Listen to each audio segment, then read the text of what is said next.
Olá pessoal, começa agora mais uma videoaula do nosso canal Aprenda a Língua Portuguesa. Em primeiro lugar, inscreva-se no nosso canal para não perder nenhuma das nossas próximas videoaulas.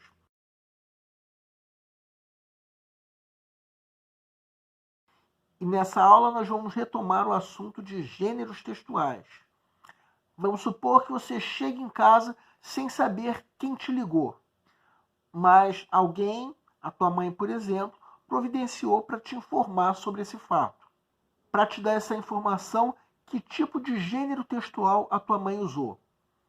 Receita? Redação? Bula? Não, ela usou um recado. Todas essas respostas, tanto as respostas erradas quanto a resposta certa, são gêneros textuais. Vamos apresentar agora um quadro com as 3 características de um gênero textual segundo o teórico Mikhail Bakhtin. Os gêneros textuais possuem formas de composição, ou seja, tipos relativamente estáveis de enunciado presentes em cada esfera de troca. Conteúdo temático. Cada gênero textual tende a se referir a um determinado assunto.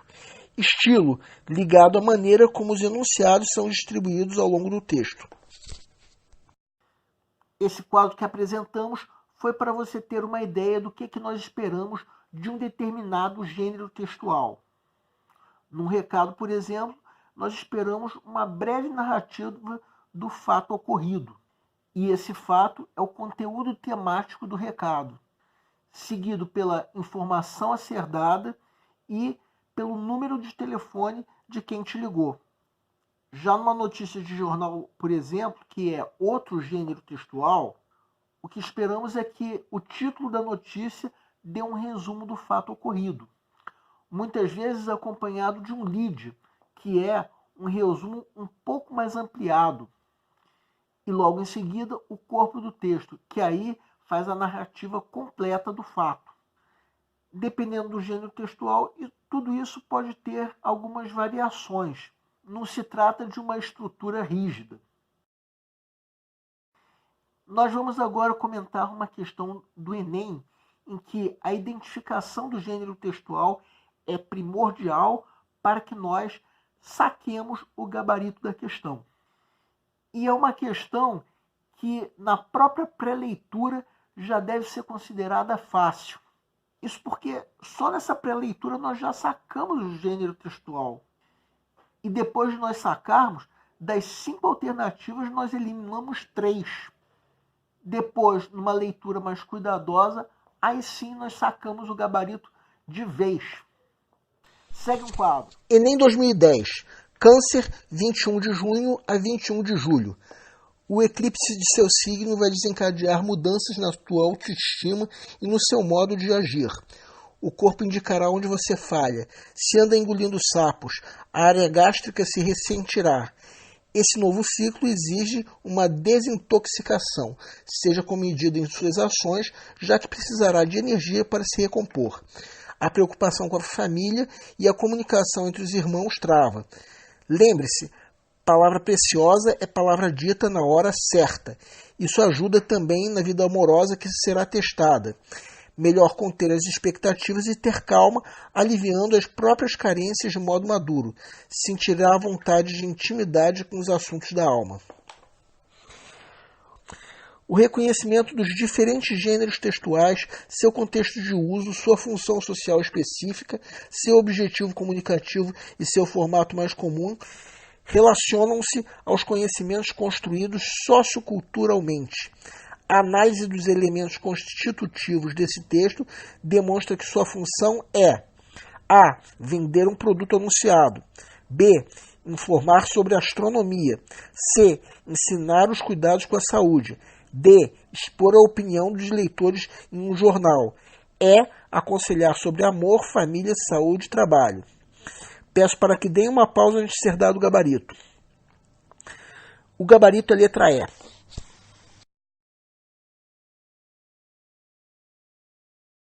Agora nós vamos entender o porquê do gabarito, bem como nós vamos orientar qual deve ser o teu procedimento numa questão como essa. Você fez a pré-leitura da prova. Aí Você já sacou qual é o gênero textual dessa questão. Trata-se de uma coluna de horóscopo de uma revista voltada para o público feminino, no caso, a revista Cláudia.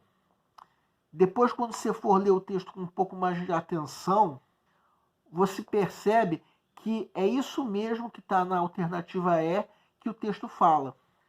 É um texto que dá conselhos sobre a vida em geral, sobre o amor, falando o que te ajuda na vida amorosa, sobre família, preocupações com a família, comunicação com os irmãos, sobre saúde, reações do corpo, área gástrica, sobre trabalho, embora isso não esteja bem explícito no texto, mas está implícito. O leitor percebe que muitas das coisas que estão escritas afetam de alguma maneira o desempenho no trabalho. Então o gabarito só pode ser a letra E. Quando você fez a pré-leitura da questão, você já sacou qual é o gênero textual. Uma coluna de horóscopo. Então só nessa pré-leitura da prova, você já elimina as alternativas A, B e D, que é o erro da extrapolação, ou seja, a geração de ideias que estão ausentes no texto. São conteúdos temáticos que não estão presentes no texto, até porque esses conteúdos não são esperados numa coluna de horóscopo. Vender um produto anunciado é função de uma propaganda, não de uma coluna de horóscopo. Informar sobre astronomia é função de um texto de divulgação científica, não de uma coluna de horóscopo. Expor a opinião dos leitores é função de uma sessão de cartas do leitor, não de uma coluna de horóscopo.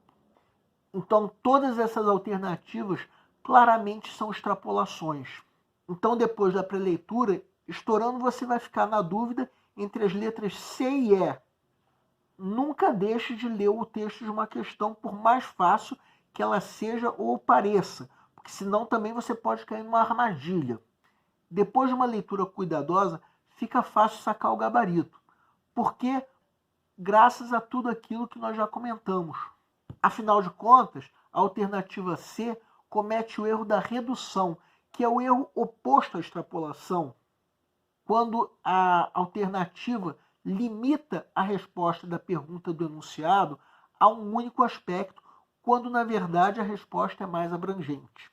Sim, porque ensinar os cuidados com a saúde ainda é algo que nós podemos esperar de uma coluna de horóscopo. Mas no caso dessa coluna, é muito pouco para nós dizermos que é essa a função do texto. A função do texto é mais abrangente. Além de saúde, fala sobre amor, família, trabalho e saúde. Se você marcou essa alternativa, então você estava num estado um pouco de desatenção. Talvez nem tão desatento quanto quem marcou as outras alternativas incorretas. Mas não seja por isso. É só você fazer uma leitura cuidadosa que você saca o erro da redução. O nosso canal é voltado para você que está se preparando para uma prova de concurso, em especial vestibular. Para todos vocês que fizeram essas provas, nós queremos pedir que nos escrevam para dizer como vocês se saíram na prova, se a prova foi fácil, se a prova foi difícil, quais foram as dificuldades. Conforme for, nós faremos os devidos comentários numa próxima aula. E para todos vocês, nós desejamos boa sorte. Se você está gostando das nossas videoaulas, marca um gostei. Se não está gostando, marca um não gostei. Em ambos os casos, façam os devidos comentários para que nós possamos saber onde nós estamos errando. O nosso canal busca maneiras divertidas de fazer com você a tua prova de concurso, em especial vestibular. Qualquer dúvida que você tenha, pode nos escrever, seja através da nossa fanpage do Facebook, seja através do nosso e-mail. Aliás, você pode nos escrever para fazer qualquer comentário, elogio, crítica ou até reclamação sobre as nossas videoaulas. Isso porque a missão do Aprenda a Língua Portuguesa é melhorar cada vez mais. E para isso nós contamos com a tua ajuda. E nós agradecemos a todos vocês que estão assistindo nossas videoaulas. Em especial, nós agradecemos a todos vocês que estão compartilhando nossas videoaulas com outras pessoas. Muito obrigado porque você está ajudando o nosso canal a ser feito. Muito obrigado e aguardem nossa próxima aula.